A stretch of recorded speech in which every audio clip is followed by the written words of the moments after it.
Compass Mining is your trusted partner in Bitcoin mining. Whether you're investing in one machine or thousands, our customizable solutions are tailored to meet your needs. We are your experts in Bitcoin mining, offering a platform where individuals and businesses can purchase hardware, host machines, and access a range of ancillary Bitcoin mining services. We also specialize in large-scale site development and data center operations. Discover more at compassmining.io and see how we can power your success today. Hey miners, welcome back to the channel McNallie Money, the official home of power mining analysis. Bitcoin is back above 99,000. The Bitcoin mining stocks have definitely followed suit, taking off in a big way this morning. And in today's video, Anthony Power and I are going to be going through all the tables, charts, and analytics from last month's December production results. This is a great way to cap off 2024 and give you guys an outlook as to who we think are the top winners heading into 2025. Before we get into it, take a second. Smash the like button, guys. Big help to myself and the channel. If you're not already subscribed, McNallie Money, feel free to join and let us know in the comment section below if you agree with this analysis, your top pick for the year, and how you're feeling about the Bitcoin mining sector in general. Now, with that being said, let's get into today's video.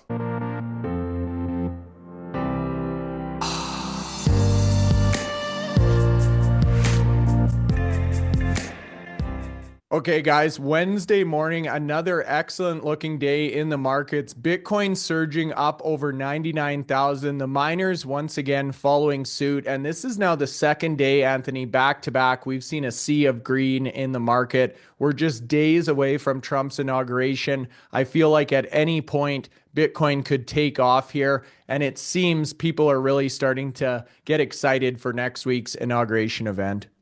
Yeah, we said this was going to happen, and we've been proven right. Yes, there was a dip on Monday, but if you think where the low was on Monday and where we are at the moment, the Bitcoin price has rallied $10,000 since then. So hopefully a lot of people out there went out and bought the dip for Bitcoin, because that was a dip. We've seen Bitcoin reach 108,000 back on the 17th of December.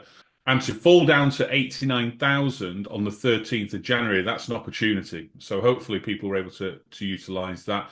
We've also seen the mining companies recover today as well. So, all round, it's been a good day, green day so far.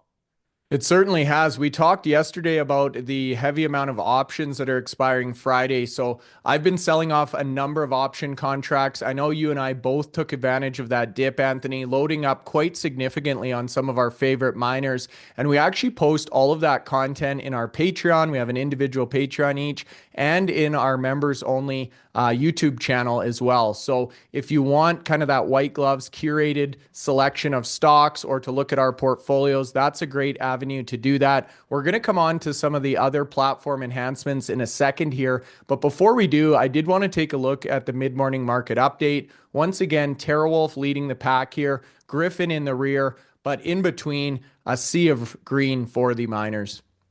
Yeah, no, it's been a positive day for the mining stocks, and in terms of leading the pack today, it's the Wulf pack, up 12.5% as at the time of the podcast. And bear in mind, the market has been open for literally 3 hours. So we're 3 hours in, and they've already had a volume of 27 million. Now their average daily volume over the last 3 months is 28 million. So they've already achieved the average volume in the first 3 hours. So a big tick up in Wulf. HUT's having a great day. Riot. In fact, some of the miners that constantly bring out good updates are sort of leading the pack today. Ones that we've been sort of like talking a lot about there. Riot, CleanSpark, Digital's up 8% at the moment. Bitdeer continuing its run. It did pull back from its high. It reached nearly $27, but it's starting that move again. It's got a market capitalization of just under 4 billion. Amazing. But if you look at market caps from a miner's perspective, taking account of Marathon Digital, which is over 6 billion, you see Riot now have effectively moved into the second position in terms of size at 4.6 billion. You've got Cores at 4.1 billion. You've got Bitdeer coming in next at 3.9, nearly 4 billion, and then CleanSpark nearly a billion away at just over 3 billion. So, interesting day, good day, green day, and we've got the inauguration in what, 5 days' time. So, I think we'll see. A positive end this week. There are some options we've mentioned on the previous podcasts that are happening towards the end of the week. So maybe that will give the opportunity for some of these stocks to rally post that. But yeah, good to see Bitcoin get close to that 100,000. It got to, I think, 99,700 earlier today. So maybe it will breach 100,000 today. If not, probably tomorrow.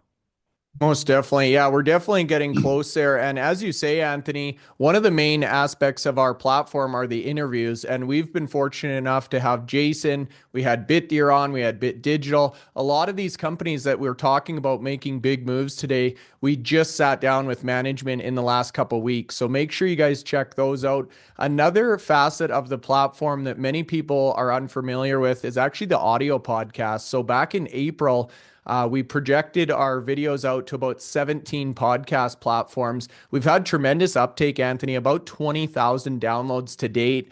They said in our annual review, we were in the top 50% of podcasts nationally, but we wanted to bring that up in case you're listening on Spotify, Apple, Amazon, any of those type of players in your car, at the gym. It's a great alternative to watching the podcast if you're on the go. I mean, I listened to the very first podcast because I couldn't do that interview. It was an interview with Jason, and you did that interview yourself. And literally, I think 5 minutes post the interview, I was in another city. I was driving back home, and I was able to listen to the whole podcast. It lasted the length of the journey, which was fantastic.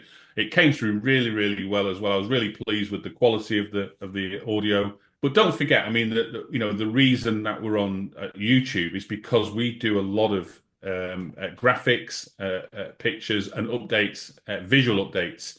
And so, yes, if you're in the car, listen to the podcast there. But if you get opportunities to watch on YouTube, then you're seeing not just the interviews, you're seeing all the graphics that go with it. And believe you me, the preparation time for these videos outweighs the length of the videos. I mean, just take today, for instance, we probably spent 2 or 3 hours today just prepping for this probably half an hour podcast. And that's a normal thing. So, when we're doing 6 or 7, 8 podcasts a week, I mean, last week we were doing literally 2 podcasts a day. I think on Sundays we did 3 podcasts. Think of the time and effort to put those together.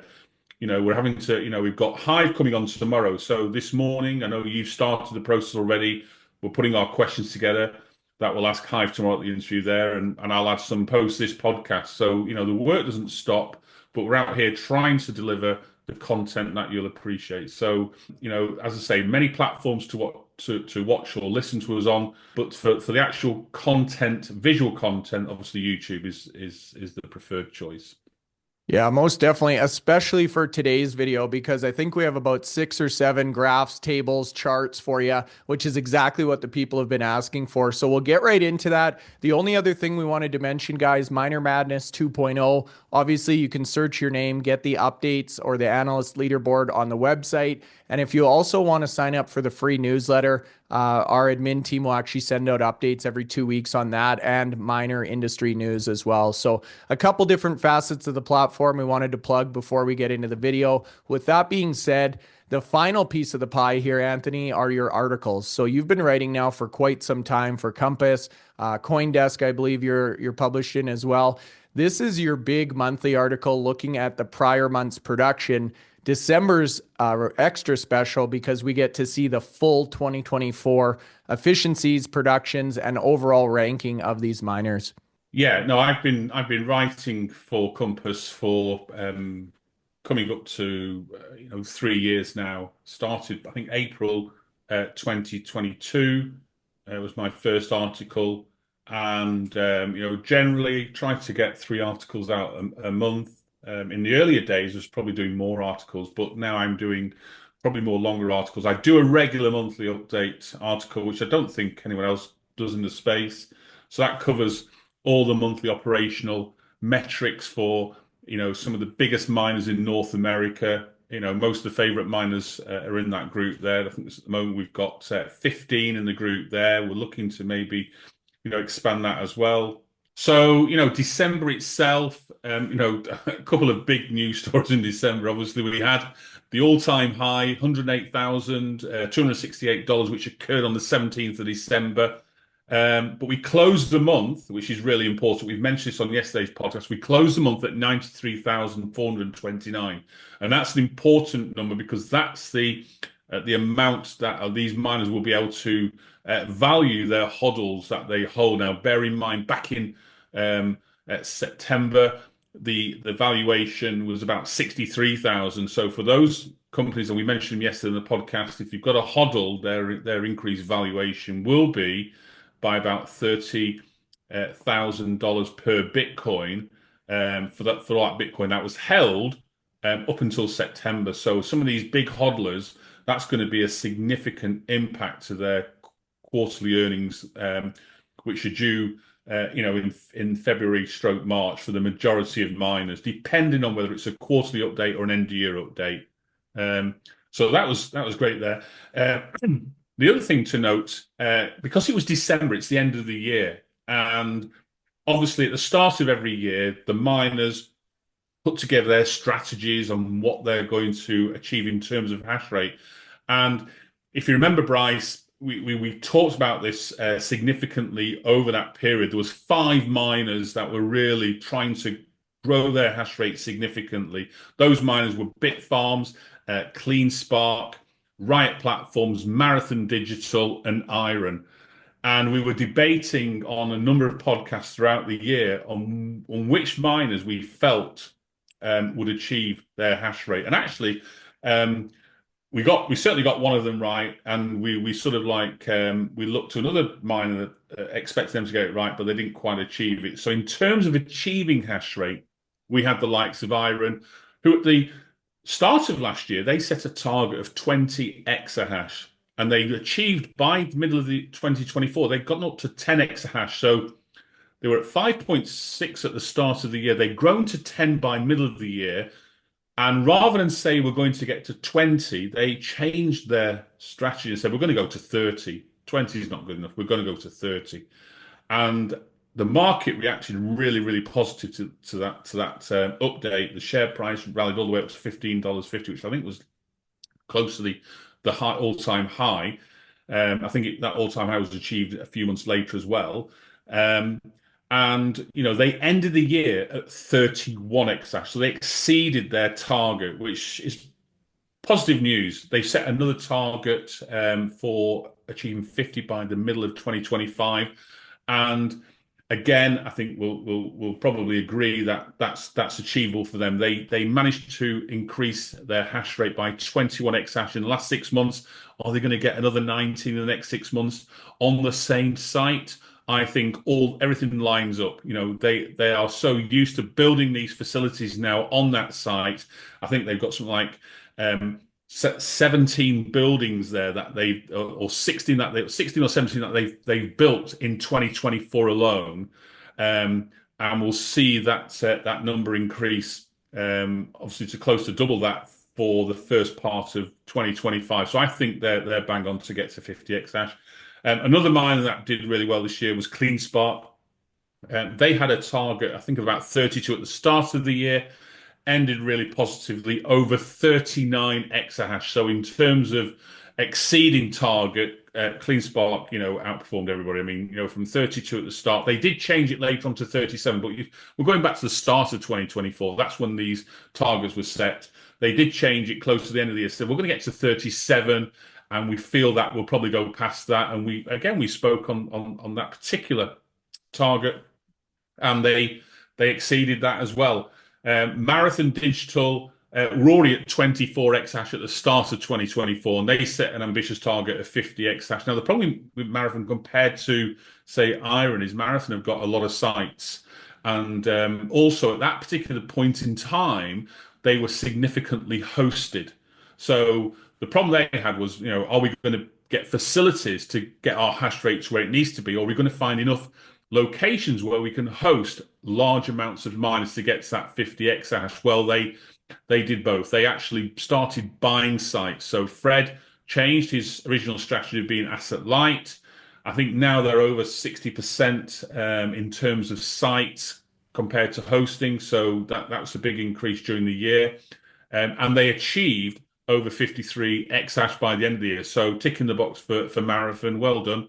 Riot Platforms had difficulties in 2023 and 2024 in terms of operating, especially at the Rockdale facility. Remember, going back nearly 2 years ago, they had the really bad weather conditions, which took out buildings F and G, their immersion buildings, for literally about 13 months. So they were playing catch up. They were at 12 exahash at the start of the year. They set a target of around about, I think it was 35 or 36 exahash, and they've come in a little less than that. And they expect to get to that target in this early part of 2025. So we'll wait further updates to see if they can do that. Final one is Bitfarms. Bitfarms again started the year with an ambitious target of 21 exahash. That really was an ambitious target. That was a similar sort of like Hive's growth target. They had similar exahash at the start of the year. They set a target of 12 by mid-year, so that was going to give us an understanding of how close they were going to be. But actually, in terms of hash rate, they didn't achieve 12 until November, and they finished the year at 12.8 exahash, and they were operating with an average hash rate of just over 11. So now they've changed that target. That 21 target will now be their target to the middle of 2025, so by the end of June, and we'll be watching with interest to see if they can start picking up. Now, they do have the purchase of Stronghold Mining initially coming up, in this first quarter of 2025. So that will give them immediately, more hash rates, and they have more machine on orders to replace some of the batches they've had that haven't just performed. Some of the Bitmain batches they've received, and I think it's a significant amount, probably in the region of about 4 exahash, haven't performed, so they're waiting for those to come through. So it's not all been down to Bitcoin in terms of their operational performance, because as a miner, they perform better than most, and we'll come on to that towards the end of the podcast. It's more down to a little bit of the luck they've had in getting the machines, in a workable condition, to sites and energized. But, with Ben, at the helm now, he took over as CEO during the year. Let's give them an opportunity to get to that target by middle of the year and see where we go from there. Yeah, really interesting to look back and summarize the year like that, Anthony. We saw firsthand how the market treats targets, whether you achieve those or don't. And we've talked about that extensively on the channel. Once you come out and publicly put that target on your back, the market will mark you good or bad one way or another, depending on performance. So you're right, we have Ben on the 4th of February. We can get an update there. We also have Hive on the channel tomorrow. They're expanding into Paraguay as well, so we can ask some questions about that as it relates to expansion in South America. Now, with that being said, Anthony, on to the charts and tables here. I think we have about 6 of them.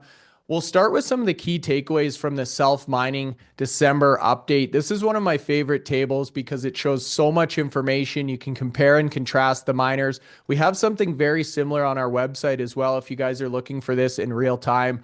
But the December final results, Anthony, a lot standing out here. Yeah, there's a couple of key things I want to talk about in this chart here because, again, we've talked through the year about the impact of the mining difficulty, what it has on mining companies. That mining difficulty reached all-time high again in December, which meant that the mining companies were mining effectively less Bitcoin. And you'll know that because on each of my monthly reports, I do a comparison of what they mined in the current month to the previous month. And if you look at the seconds to the bottom line there, the day-on-day change percentage, you can see that a lot of miners have a negative position. Most of that will be down to the mining difficulty, because that mining difficulty increased by an average of about 4%, which meant that effectively you're going to mine 4% less Bitcoin in December. The overall difficulty was 7%, but it actually goes up every 2 weeks in stages. So I look at on a daily basis, look at the average, so I can calculate. It was close to 4%. In terms, though, of that difficulty, which miners stood out? Well, straight away you can see that CleanSpark had a positive day-on-day change by 3.9. That's because they achieved their 39.1 hash rate. So they were at 37 the previous month. That had grown to 39.1. The end of the year, effectively 7.1 exahash from their start of the year target, as I already indicated there. So great performance by them there. Still growing their HODL as well. Second one to mention, the standout one is IREN. Think about where IREN were the previous month, operating at, I think it was just under 20 exahash in terms of average operating hash rate. Now the average operation hash rate's gone up, by 9 exahash in a month. We've had some miners achieve big monthly swings. Right, have had a good few months now in terms of that. But IREN's 9 exahash in average operating hash rate in a month, that increased their 35% day-on-day change. So that's phenomenal there. And that means their end of month hash rate of 31 will start seeing that average operational hash rate improve for the month of January, get closer to 31. So that 529 Bitcoin, irrespective of what happens to the difficulty, you should see that that monthly amount increase because they've got more hash rate plugged in for the whole month this time, based on 31 at the end of December. And the other one to talk about very briefly was TeraWulf as well. Now, we know TeraWulf sold off its Nautilus site recently to help fund some of the activity that they're trying to drive in the HPC space. And they've also made a recent announcement in that area. They've got 70 megawatts of operational megawatts aligned to a HPC deal with Core 42. What they've done now is they've now obviously moved those miners from Nautilus into Lake Mariner, got their hash rate back up to 9.7 because it had dropped significantly in the previous month.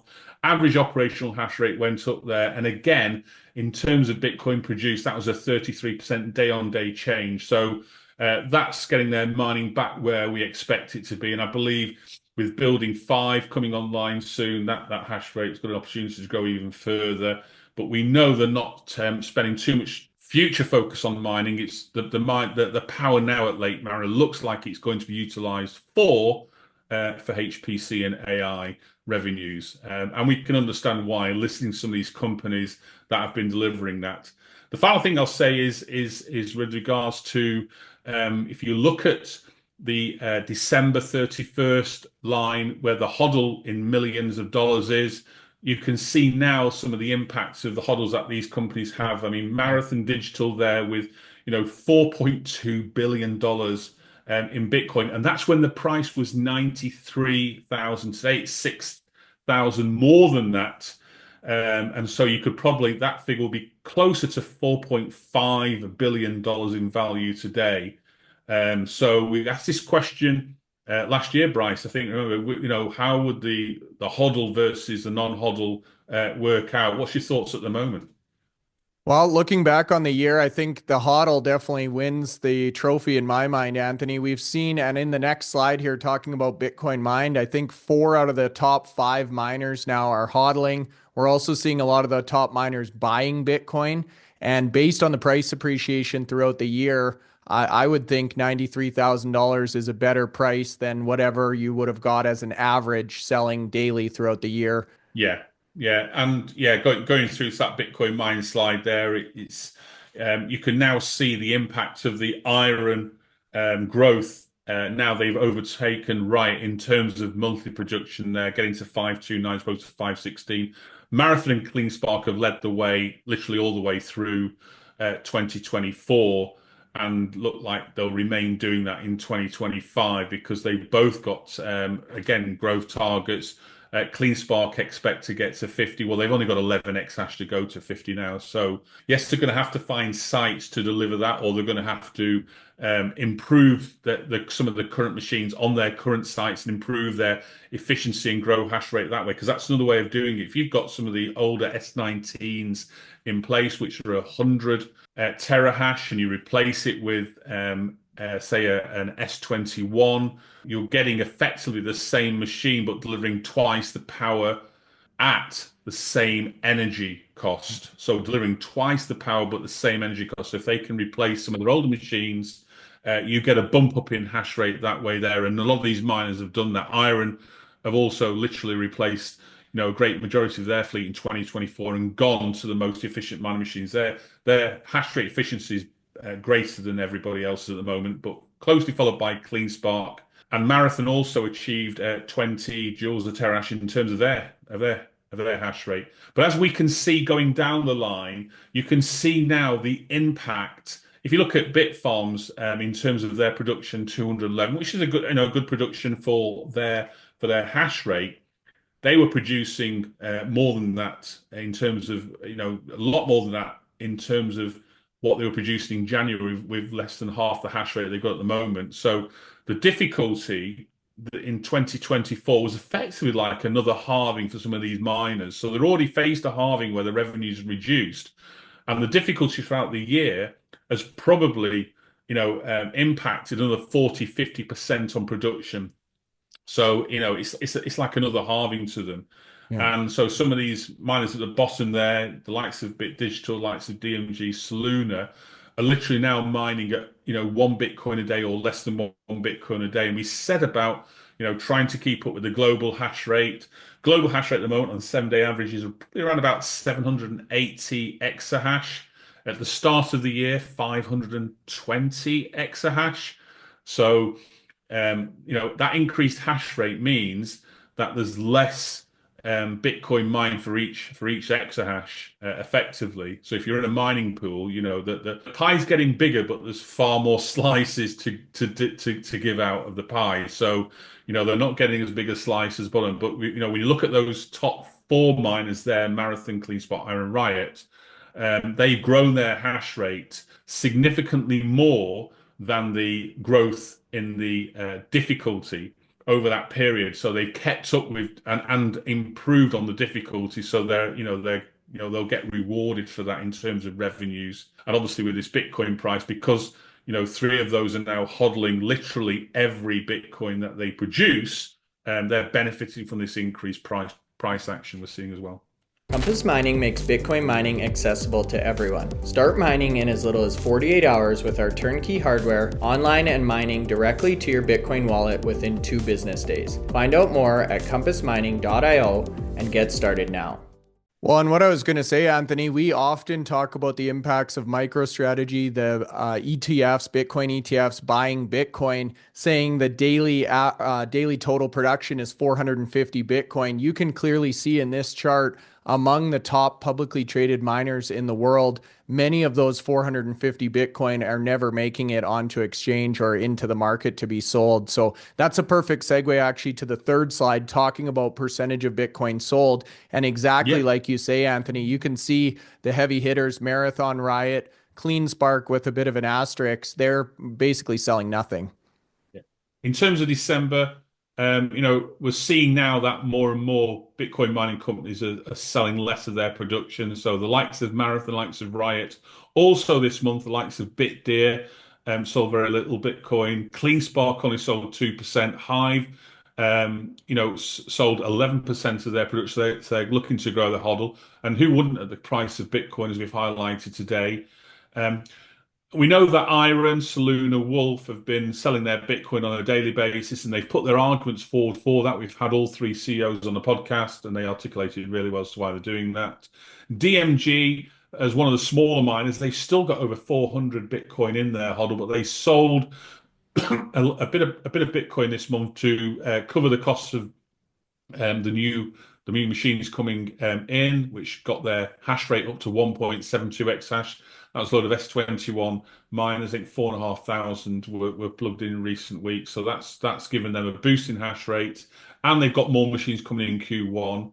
And they're obviously looking to grow their AI and HPC business as well. So they've sold a bit of Bitcoin to cover some costs there.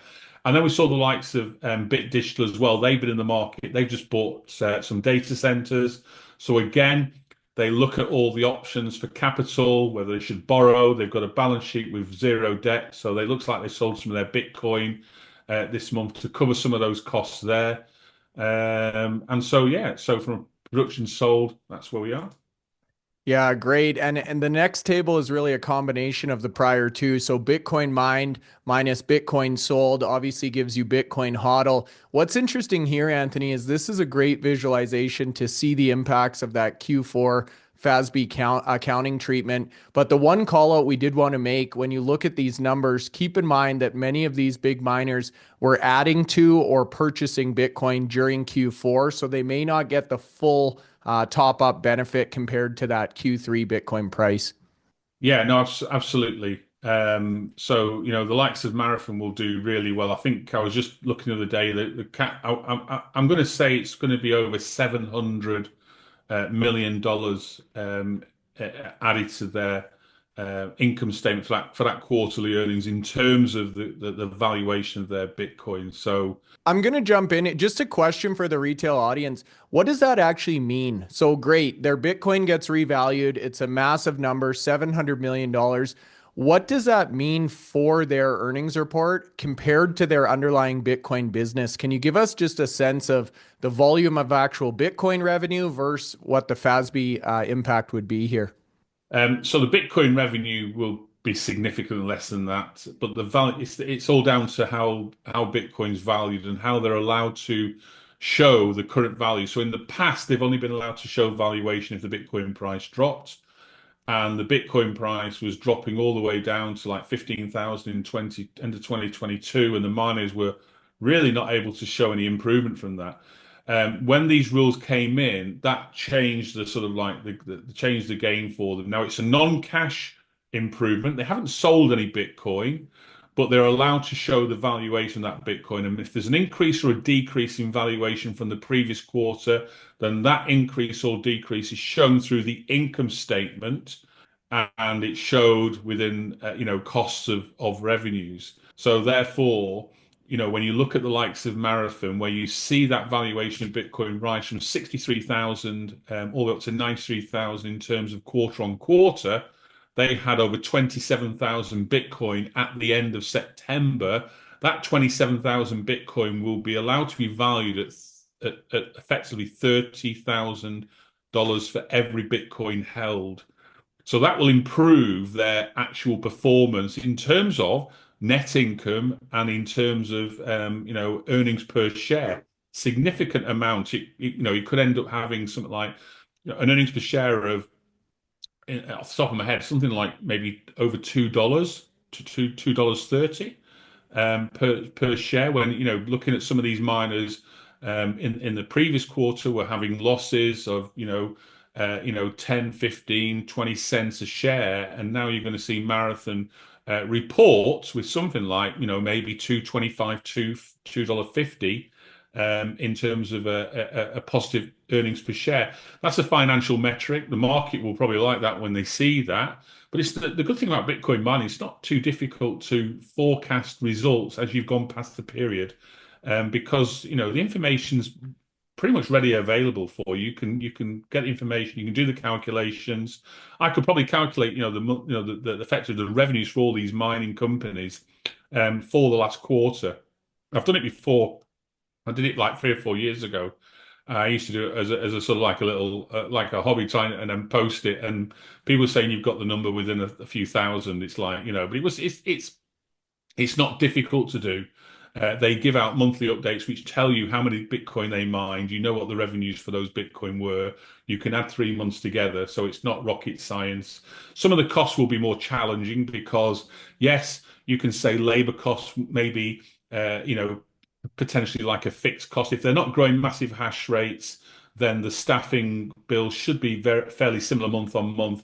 It's a case of what they do with G&A costs. Are they spending more in certain areas? Travel, hire vehicles, travel subsistence, lots of all these costs that can change if there are things like conferences they've got to go to. A lot of these mining companies attend, maybe 20 conferences a year to showcase their companies, and all that travel and accommodation has to be paid for.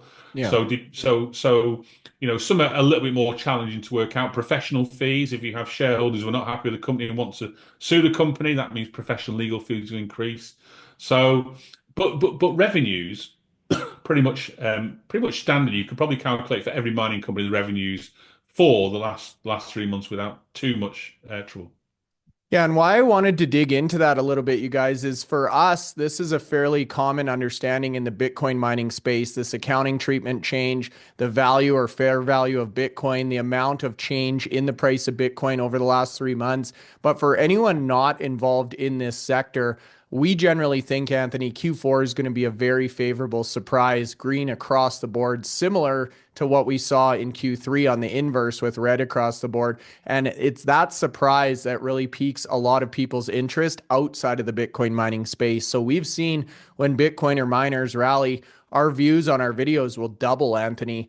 These are people who are not intimately close with the Bitcoin mining system, network, operations, having difficulty. They're coming in for an investment opportunity, whereas we've kind of seen this play out or unfold throughout the year. So very excited to see those Q4 results. Thank you for walking us through the impact of HODL. Next up, we've got some of our performance metrics ranked by utilization. So walk us through this one, what it means, and who stood out here, Anthony. Yeah, ranking by utilization looks at how much Bitcoin they mined versus how much Bitcoin they should have mined with their energized hash rate. So, what were they utilizing of their hash rate? If you've got 10 machines mining Bitcoin, did you get the amount of Bitcoin that you should have achieved with those 10 machines? And this percentage means how close they were to 100%. So, if you look at the left-hand side of the graph, you've got DMG 98.7%, which tells me that their operational hash rate was as close to their energized hash rate as possible there, because they've literally achieved as much as you can. We have seen miners achieve 99, even close to 100%, but it's quite rare. If you look at the rest of the group, you have a whole the next four miners are all around that 91%. So DMG had an exceptional month there. Maybe where they're based in Canada, not too far away from you, Bryce. The weather is sufficient that they don't have any downtime. So again, curtailment would impact the utilization, because if you have to turn off your machines for any long periods of time, you're not going to be able to mine Bitcoin. So this isn't about operational hash rate. This is about energized hash rate, what's plugged in. And it doesn't take account of when you turn those machines off to cover curtailment. So, the expectation is you should never get to 100% if you are curtailing. How close you can get to that is the utilization. And going down list there, this graph and a number of other graphs that the closeness now of these miners is showing now. I mean, you've got Hive, CleanSpark, IREN, Bitdeer, all within a very fractions of a percentage. Marathon, operating on how many sites they operate. Same with Bitfarms. I think they've got 10, 11 sites there, still managing to get high 80%. Riot's improved as well, right? Utilization at the start of this year in 2023 was nowhere near that sort of performance. They're starting to improve. TeraWulf, we know obviously had to move machines from Nautilus to Lake Mariner. And so, they'll probably have some curtailment. Hut 8, again, 86% close to there. They had operational issues probably for most of the last 3 years. They're starting to improve drastically over these last few months. So, and we'll see that improvement increase in 2025 as they start to receive the miners they've ordered. And if they take out the options for orders, then we'll see their hash rate with brand spank new shiny machines growing significant. I think it's 20 to 25 exahash by the middle of the year. So that's good for them. We know that Bit Digital got rid of a load of machines that were not working efficiently. Their hash rate dropped by, I think, from 2.5 exahash down to 1.8. So that's impacted some of their performance for the month. And Core Scientific, we know, have been moving machines from some of their Bitcoin mining facilities in readiness for those to be redeveloped into HPC facilities, that mega deal with CoreWeave. Yeah, this is an interesting metric, especially now as we start to explore the HPC AI world as well. We've seen a number of the CEOs start to talk about GPU utilization as well, Anthony. Essentially the same concept. How much juice are you getting out of the machines that you actually have plugged in at your facility? So it'll be interesting to see how that one evolves as we move into the AI world as well. Another one that's starting to blend between the two sides of the house, revenue by energized hash rate. So this looks obviously at the amount of revenue over the company's exahash or hash rate. Do you or do you not include HPC revenue in this one, Anthony? No, this is only energized hash rate in terms of mining. I do include where a company has got equivalent revenues for switching off. So a couple of companies, Riot certainly benefited from that in the period there. Only when they relay that information. IREN, I think, also in previous periods have shown that they benefited from for curtailment. They didn't include anything this particular month there. But they had a very strong month in terms of mining, in terms of revenue received there. Again, this shouldn't shock people in terms of, you're trying to get the most revenue out of your machine. So effectively DMG, who had 98% plus utilization, they're also at the top of this leaderboard as well. Hive have been strong, all throughout the year in terms of many of the metrics here. They were in second place. CleanSpark, IREN, Bitdeer, coming up close in hand there. At the other end of the scale, obviously, we talked about Bit Digital's hash rate. Soluna, I mean, Bitcoin mining for Soluna, they mine 12 Bitcoin. Their hash rate fluctuates between 600 petahash, 850 petahash on a given month there. So it's difficult to know what their energized hash rate is. I use their highest hash rate they provided, and then everything is based on that hash rate there. So for them, it might be if they've taken machines offline altogether, their energized hash rate may be less, but they only provide one hash rate figure, so I have to work from that. And if it changes monthly, my assumption is that they have more machines available, but they've not been able to utilize them all. So on some of the metrics, they haven't scored as well. But in terms of the company, what they do, and we'll get more of an update from that when we speak to John on the podcast in the coming weeks. They do far more than self-mining. Their hosting business is twice as big as their self-mining. They're going now into HPC AI. They've already got their model built and that's operating, and they're looking to expand on that there. They've got a load of projects down the pipeline in terms of growth. And the self-mining business, to be honest with you, it's arguably the smallest part of the business at the moment. So let's John talk about that when he comes on the podcast, and he'll give us an insight as to what areas he's going to grow in 2025 in terms of mining, management services, stroke hosting, or HPC. And part of me feels, the latter, because they're getting these sites ready, it could be more towards the HPC side. Yeah, I certainly agree with you there, Anthony. And that's really a great segue to the next slide here, talking about the Bitcoin mine per megawatt. So, this is a concept we've been talking about for some time. As these companies start to allocate their megawatts between various different use cases, we want to start to look at the amount of Bitcoin they're producing overall for the company based on their energy portfolio. So, this one, Anthony, a great way to kind of compare apples and oranges as these companies start to diversify revenues. Yeah, and it shouldn't come as a shock to see that the top two miners have the most efficient fleets. So, we talked earlier about, what's important for a mine. If you're using S21s versus another miner using S19s, the watts per S21 machine are effectively the same as an S19 machine. However, they're delivering twice as much energy for mining Bitcoin. So, you would expect the likes of IREN, likes of CleanSpark. Wulf have got a very low mining efficiency. Hive also, Marathon at 20, Core Scientific at 24. Those companies there, have got a low efficiency which is a positive thing. Having the best efficiency means having the lowest efficiency in terms of number. And so, they're leading the table there. Riot, at the other hand, have got a fairly efficient fleet, but they have at Rockdale, you think they have 700 megawatts there, and it looks like they're not fully utilizing all the megawatts at that site. They are at the Corsicana site. So, arguably, if Riot were to utilize every megawatt at Rockdale in terms of self-mining, they would be far, far further up that graph and plus they'd be up most of the other graphs as well in terms of performance, because they'll be able to get the most out of those megawatts available, because they do have an efficient fleet there at Rockdale. They have one of the most efficient fleets.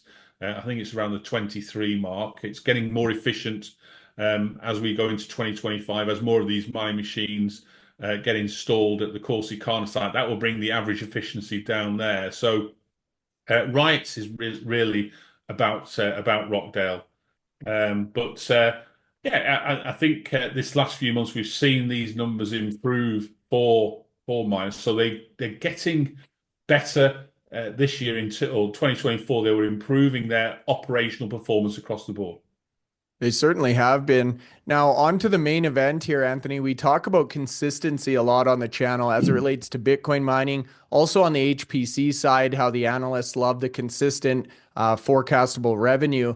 This is kind of the cream of the crop in terms of Bitcoin performance over the last 12-month period. So Bitcoin mined per exahash by month for the full duration of 2024, a very tight race, but one of our old favorites was able to come out on top.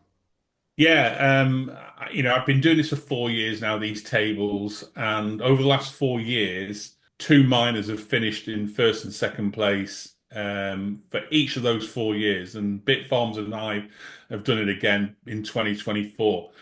So in 2021, when I started doing these tables, Hive dominated that year, dominated 2022 as well, even though we went through a bear cycle. In 2023, as these things started to pick up, Bitfarms replaced Hive at the top, and in 2024, the lead was with Bitfarms all the way through to November, when Hive took the lead, and then December, Bitfarms replaced it. But if you look at the average there, 31.8 compared to 31.78, that's as close as you get. Look at IREN in third place, 31.74, TeraWulf at 31.6, DMG at, these numbers are so close together. There's less than a percentage separating those top 5 or 6 miners there. And, in theory, there should be no percentage changes, because if you're using mining machines, you should be able to get the hash rate expected from each machine. So this is about these companies have been able to utilize and get the most out of their machines month by month. And Bitfarms, Hive, IREN, TeraWulf, and DMG have been doing that. Noticeably, the last 3 or 4 months we've seen better improvement from the likes of Riot. So Riot, look at where they were January, February. Look at the numbers in January, February compared to the other miners. They were in dire straits. January, they're effectively 40% down on production compared to their peers. Similar position in February, and then they started to pick up month by month. So they finished the year in 6th position there. HUT also, these last 3 or 4 months, has started to show that they should be higher at the table. And so I'm looking forward to 2025 for HUT when they get these new machines in. They haven't replaced those machines. They know they've got an aging fleet. And with an aging fleet comes a number of issues. You're not going to get machines working ultimately every month there. But they've managed these last 3 months to put out better numbers. Certainly November and December, they were in that sort of top 2 or 3 miners each month there. So that's helps along there. But the gap was quite a bit for them to close. Core Scientific, they've had, this CoreWeave deal has meant that some of their months they've not been able to operate as good as previous months, but it's still fairly strong. If you look at even going down to 12th from first there, we're only talking about 5 or 6% difference from the top. But Core Scientific have had to move miners from 5 facilities ready for these HPC refurbishments, and so Again, that's going to impact on performance during that period there. They have produced the most Bitcoin of any mining company since these public companies have started mining. So they're still, probably close to 10,000 Bitcoin ahead of number two miner, which at the moment is Marathon Digital. So that shows you the gap that Marathon still have to achieve on Core Scientific to be known as the company that's mined the most Bitcoin. It certainly does. And that's a metric we've talked about. We actually brought up with Adam Sullivan on last week's podcast as well. So, a very fitting look back at 2024. We appreciate the time and effort it takes to put all this together, Anthony, and a great way to tee up 2025 with some of our top picks and predictions already entered into Miner Madness 2.0. So, with that being said, let us know your thoughts on the year that was. What was the top miner in your opinion for 2024 and your top pick for 2025? We'd love to hear your thoughts in the comment section below. Check us out on Spotify, Apple Podcast, or Amazon. We'll see you back here tomorrow.